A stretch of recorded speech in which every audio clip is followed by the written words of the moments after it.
శ్రీమద్భగవద్గీత 5వ అధ్యాయం కర్మసన్యాసయోగం 15వ శ్లోకం.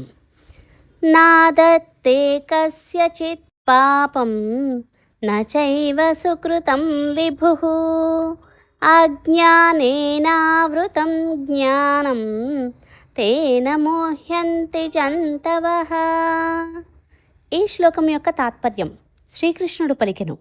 సర్వవ్యాపి అయిన భగవంతుడు ప్రాణుల పుణ్యపాప కర్మలలో దేనికి భాగస్వామి కాడు.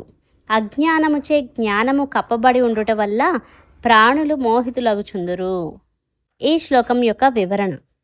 ముందు శ్లోకాల్లో ఆత్మ కర్త కాదు, కారయిత కాదు అన్నారు కృష్ణ పరమాత్మ. ఈ శ్లోకంలో ఆత్మ భోక్త కూడా కాదు అంటున్నారు. దానికి ఏ పాపపుణ్యాలు అంటవు అంటున్నారు. కస్యచిత్ పాపం న ఆదత్తే. ఆత్మకు పాపం అంటదు.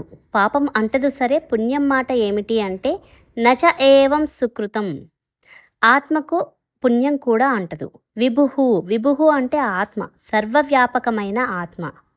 ఆకాశం వాన కురిస్తే తడవదు, ఆకాశం అగ్నిజ్వాల ఏర్పడితే కాలదు కదా.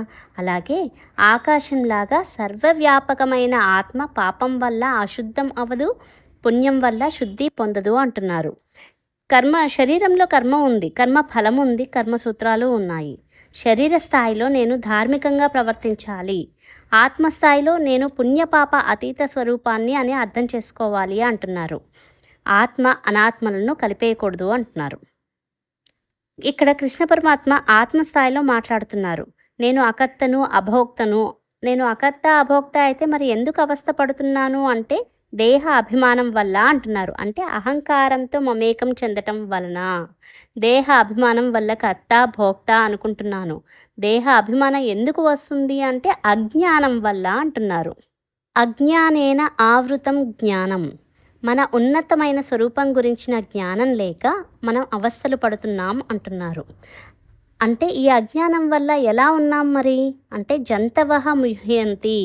కృష్ణ పరమాత్మ మనల్ని మనుష్యులు అని కూడా అనటం లేదు, జంతువులు అంటున్నారు. పునః పునః జాయతే ఇది జంతువు. మళ్ళీ మళ్ళీ పుట్టేది జంతువు. ఎప్పుడైతే నేను శరీరంతో మమేకం చెందుతానో అప్పుడే నాకు పునరపి జననం పునరపి మరణం ఉంది.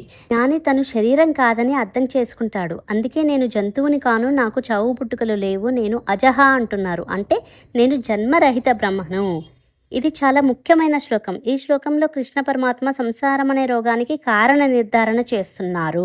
ఎప్పుడైతే నేను శరీరం అనుకుంటానో అప్పుడే దానికి కాలపరిమితి వస్తుంది, ఎప్పుడో అప్పుడు మరణించాల్సి వస్తుంది. కానీ మనం సిద్ధంగా ఉండము. కారణం కోరికలు. ఒక కోరిక తీరితే ఇంకో కోరిక వస్తుంది. వీటన్నిటిని మోహం అంటున్నారు కృష్ణ పరమాత్మ.